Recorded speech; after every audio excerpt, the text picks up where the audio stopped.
Hey guys, welcome back, it's Ripe again, back with more HOA stories. In this video, a far overreaching homeowner association turned my private property into a concrete parking lot without my permission. I am not even an HOA member. Here is what happened. Let's dive right into the video. I swear that the people who suffer the most from HOAs are not the people in them, but the ones living right next to them. The number of other people I've heard of having issues, though to a lesser degree, are outrageous. I live next to an HOA, but it's clear by just looking at my property that I'm not part of it. Each home they have is about a quarter of an acre of land, while my property is just under 2 acres. Some might feel weird being the odd one out, but I enjoy the fact that I don't have a group of people bossing me around or telling me what I can and cannot do. I know this HOA is one of the strict a-hole ones too, which makes me even happier that I'm lucky enough to be just outside of their reach. I went on a summer holiday to Italy with my entire extended family and we were gone for 2 weeks. I met cousins I never had before that lived over there and had a great time. I didn't expect to return home and see that there was anything different about my property. To me, the worst thing that can happen when you go on vacation is that you get robbed.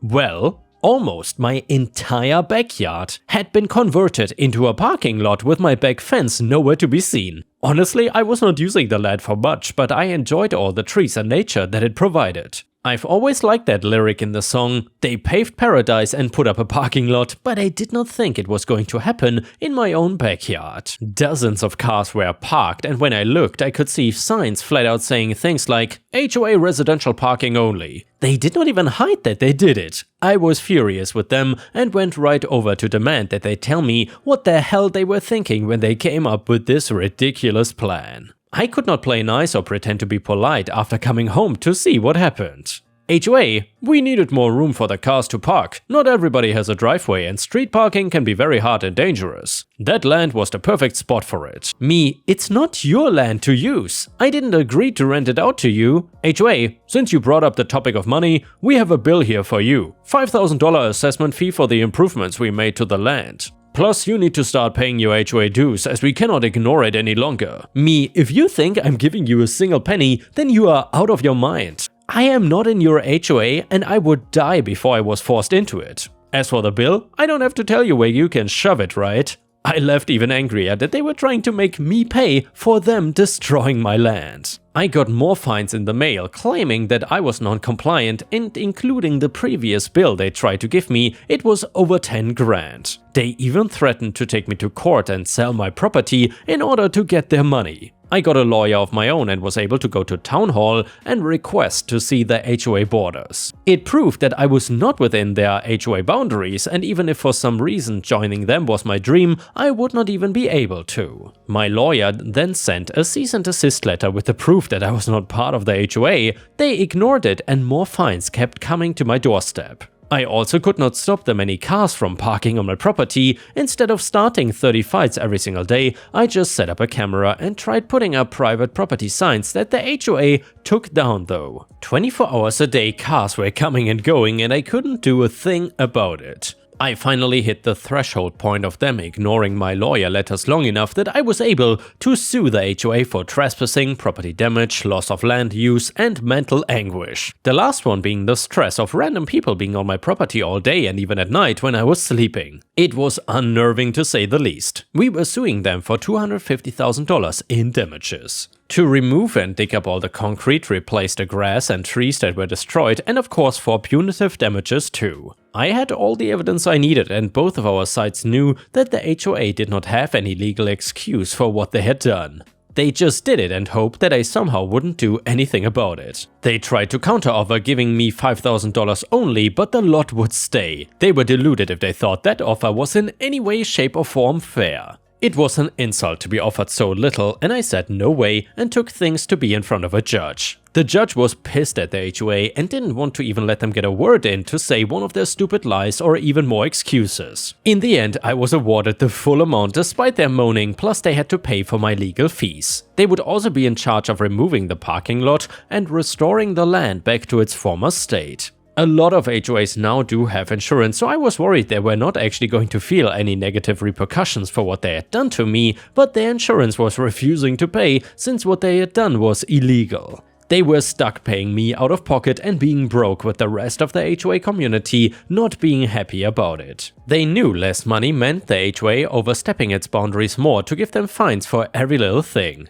None of them went to jail for this kind of thing, but the fact that they were broke and the community hated them was a decent punishment. Without the money or the confidence of the people, the entire board was forced to step down, with new people coming up to take control. Better people that actually cared and were not going to overstep boundaries like their predecessors. The only question I'm really left with is wondering how they would think this would not end poorly for them. I cannot believe they were so dumb to think that I was going to be okay with all of this and just hand over the money they asked for on top of it all. My only guess is that a lot of people don't know their rights and get taken advantage of because of it. HOAs might think that they have these crazy rights that let them do anything they want, and a judge will just side with them over a homeowner. My guess is my HOA assumed that one, because of the amount they tried to talk and got interrupted by the judge. The judge flat out told them that when it comes to a property line violation, the law is always gonna side with the homeowner whose land has been trespassed on by default. Maybe the heavy amount they had to pay will teach somebody that being an HOA doesn't mean that you can do anything you want. Edit. Some people were asking where exactly this happened. In order to not give away too much private information, I will just say that this did not happen in the US. However, in my country we have a lot of rich communities that are governed by HOAs, and many of them are just as entitled as the one in the United States. And yeah, ripe stars, I gotta say, this is something that I noticed recently. Actually, a lot of countries have HOAs, however, most of the time they are not actually called HOAs, but it seems like no matter where you are, there's certainly a group of people somewhere that like to cosplay as little dictators and take fines from you, even if they don't have any right to. I guess it's just a pastime for some people. Anyway, the next one is a pro-revenge story. When our first child was born, my ex forced me to quit my job. When our second child was 2, I found out about his affair. By then he was extremely verbally, emotionally, and sometimes even physically abusive. When he abused our firstborn, I put him out. That was in 2012. I could not afford daycare to work and had no family support. He refused to give me any money to take care of the kids, saying, "The courts have not ordered me to give you a dime." He lied to the bank and had my accounts frozen, and even assaulted me when I filed for default in the divorce. The judge finally ordered him to pay child and spousal support 6 months after I kicked him out. It was $2,562, I guess, a month. He refused to pay it until the garnishment kicked in, and by then he was $6,000 behind in support. I used that to get permission to move away. I remarried a year after the divorce. I checked the court documents and there was a little box that said spousal support stopped upon remarriage if that box was checked. It was not checked though, so I figured I was good. Instead of filing for his retirement, I just took that year of spousal support, $12,000, and left it alone. Spousal support was only ordered for 2 years. In 2017, he filed for sole custody of the kids out of nowhere. That was when he found out I had remarried and he had paid spousal support to me during the first year of my marriage. I told him I took that money instead of filing for my share of his retirement. I said if he let me keep that $12,000, I would not file to split his 401k. He demanded that I repay the spousal support. The judge ordered me to repay it but increased child support and deducted the repayment from that. It ended up that I got an extra $20 a month and he repaid himself. He dropped his bid for custody in exchange for 2 extra weeks in summer. I pursued the retirement account split, he refused to cooperate and dragged it out for 4 years. It was so bad they sanctioned him and he had to pay me $600 a month for a year in addition to child support. They also charged him with contempt. In January 2021, he proposed to his girlfriend. In May of 2021, I finally got the disbursement from his 401k. I won't say how much it was, but it was about 4 times the amount of spousal support overpayment. I had no idea it would be that much. I had thought it would be around 12,000, which is why I thought keeping that year of spousal and not filing for his retirement account was a fair trade. Had he not tried to take the kids from me, I never would have filed to split the account. Play stupid games, win stupid prizes. By the way, his fiancée emailed me recently and told me it's my fault he won't marry her because I cleaned out his retirement account. She said I shouldn't have stolen his money. I told her that I gave him the option to let me keep that year of spousal support or take it back and I could file for his retirement. He chose to have me file for his retirement. I told her that if he really wanted to marry her and protect his assets, they could get a prenup so he wouldn't have to worry about it. She said she shouldn't have to sign a prenup because I robbed him. I never asked to be financially dependent on him. He clearly indicated that he wanted a court order to take care of his kids, so then I got him one. I tried to be fair and take the lesser amount by taking the spousal support and not filing for his retirement. He would not let me though. And yeah, Ripe Stars, I feel like that was not only a pro-revenge story, but actually a mix between malicious compliance and pro-revenge. Good for OP. And by the way, I'm curious, do you prefer pro-revenge over malicious compliance stories? Honestly, I usually prefer pro-revenge, but the issue with pro-revenge is that basically every single person on YouTube reads these stories as soon as they are available. So for me personally, at least, I feel like there's too high of a chance that you will hear the same story on several channels. Either way, let me know what you think about that in the comments. The next one is titled, I walked in on my mom, 44 female, teasing my dad, 46 male, while wearing one of my dresses. I know it sounds like something out of one of those really bad Netflix movies, but it's unfortunately for me true. I was over at a friend's house for most of the day yesterday, and I was not supposed to be coming home until later in the evening. This is super common for me right now. My friend has a pool and stuff, so I've been at her house a lot since school ended a few weeks ago. Mid-afternoon, we decided to go and just drive around and then wanted to go shopping. I did not bring my money with me. I keep my savings in cash in this little jar, so I don't spend it so impulsively. We decided to go by my house to grab some cash on the way to the mall. When we got there, my friend waited in the car because I was only going to be a couple of minutes. And by the way, I'm very sorry if you can once again hear the rain in the background. From one moment to the other, the monsoon rain started and it literally sounds, at least for me, like someone is shooting machine guns right outside of my house. Anyway, when I walked into my house though, my parents were on the couch. I don't want to be too overly graphic about what was going on, but my mom was on my dad's lap teasing him and it was very clear that they were about to get into it. They both froze when they saw me, totally expected because they didn't plan on being interrupted at all. I was frozen too, and then after a couple of seconds I realized my mom was literally wearing one of my favorite dresses. Like, I wear it all the time, not even like it's really revealing or anything, just a normal summer dress. We were all looking at each other in shock for a few seconds before my mom just said, "I'm so sorry, sweetie." I ran back out of the house and was crying by the time I made it to my friend's car. I started explaining to her what I had just seen and she was calming me down, but then my mother came out of the house after me, literally still wearing my dress.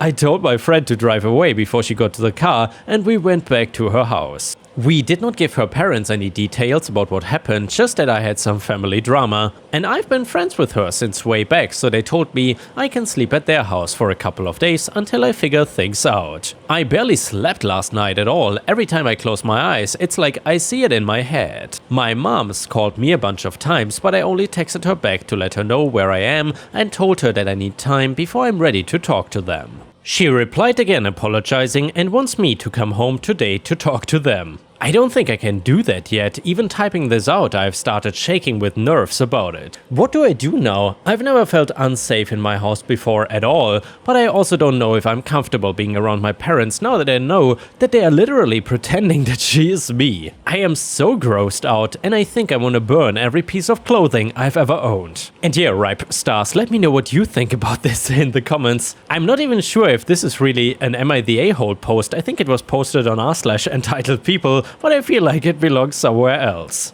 The parents are definitely creepy as hell here, unless it was a misunderstanding or something, but it doesn't seem to be one. Let me know what you think about this weird story in the comments. And now we will read an update that goes like this. Alright, I promised to give an update on my situation and honestly, I feel like writing about things has been pretty helpful to me, so here it goes. Several people on my initial post advised that I should speak with a therapist before seeing or speaking with either of my parents. I called one I had seen a few times in the past and she was able to book me in for an emergency session. And she really helped me work through what I saw, as well as my worries and constructing a list of questions to ask my mom when I spoke with her. I met with my mother over the weekend. We met at this park near our house in the afternoon and sat away from everyone. My friend who I'm staying with and her boyfriend went with me for moral support, but they hung back and let me talk to my mom alone. I'm not going to go through our entire conversation because we talked for over an hour, but it was pretty much what I had feared. She was role-playing as me when I walked in on her and Dad. She would not confirm how long it had been going on, but gave me a list of several pieces of my clothing, 3 dresses and then 2 of my sleep sets which she had previously borrowed.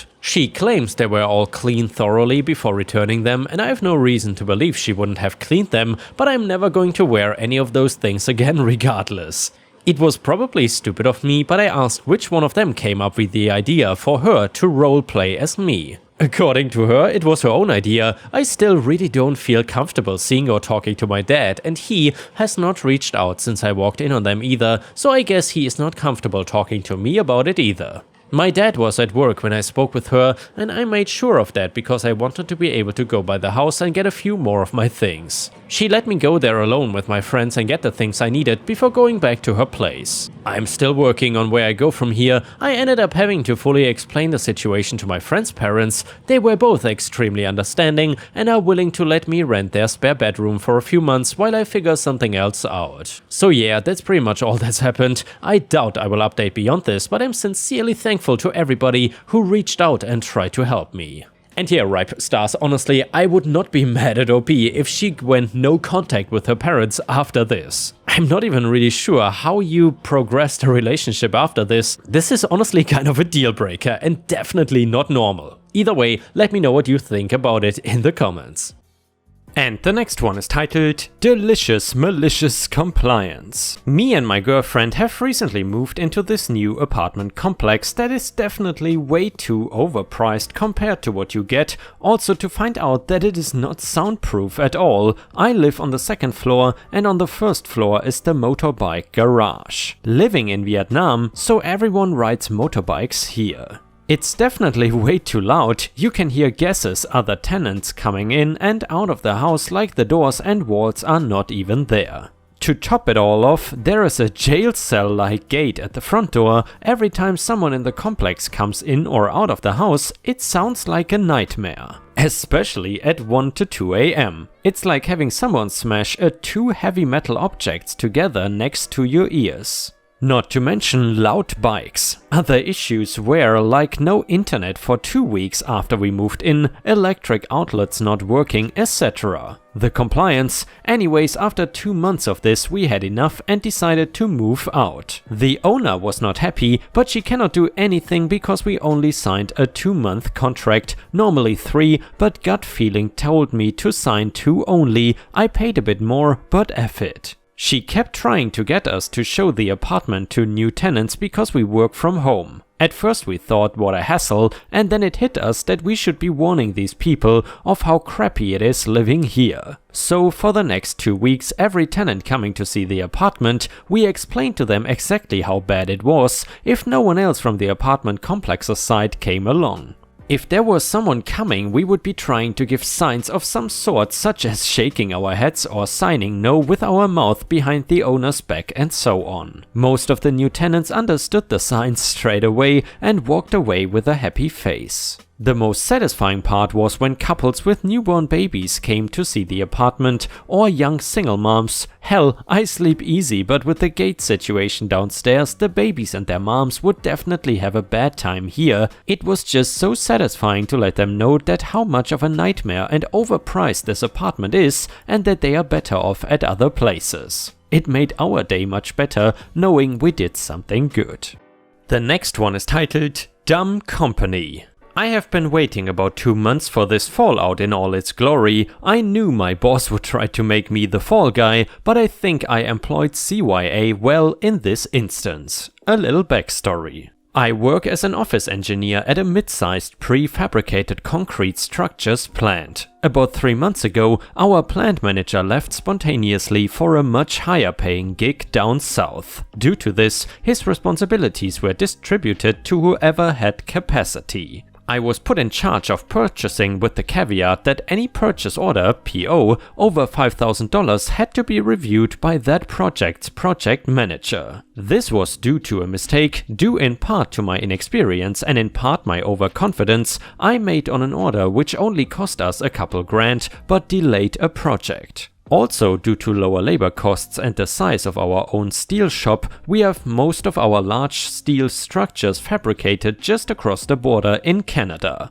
And now onto the story. Our general manager is acting PM on a project which includes a large steel frame surrounded by concrete modules. I was told to get this frame quoted by our Canadian metal fabricator. I get the quote back and throw together the PO. When I look back through the project specifications before sending the PO for review, I see our project has a Buy American clause. Not Buy America as we had assumed, almost all of our projects are Buy America and we are very familiar with it.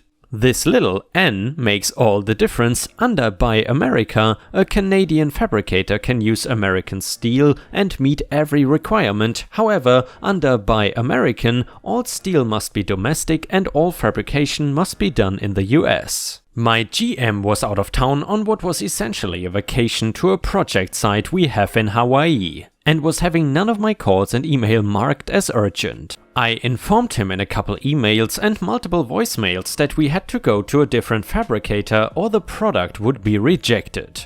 I got an angry email back telling me to place the order immediately. I tried one more call in desperation, straight to voicemail, and then sent him over the completed PO with the Buy American spec attached, telling him this is well over my 5K limit and I needed to get him to approve it before I send it out. He approved it in less than 10 minutes, I sent it in and waited for the fallout. Well, it finally happened today. Our product was delivered yesterday and today the project owner sent over an inspector to make sure everything was done per project drawings. He noticed the manufacturer right away and told us he would have to reject the product purely because it does not meet the Buy American standard.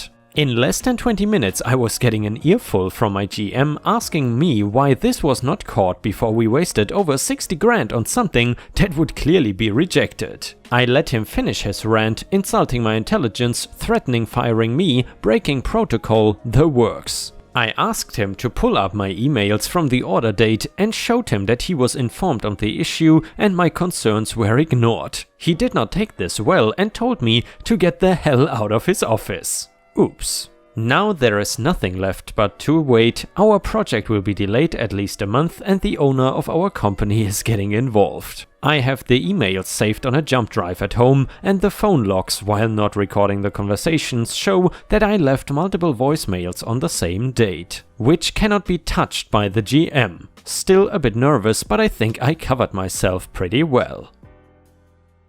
And yeah guys, if you cannot get enough of my content, please don't forget to check out my podcast by searching for Ripe Stories on all major podcast platforms such as Spotify, Apple or Google Podcasts. Furthermore, you can find bonus content by going to patreon.com/ripeyoutube or by clicking the join button here on YouTube. For a small monthly fee, you will get access to dozens and dozens of exclusive videos you won't find anywhere else. Thank you so much for watching and I hope to see you again tomorrow.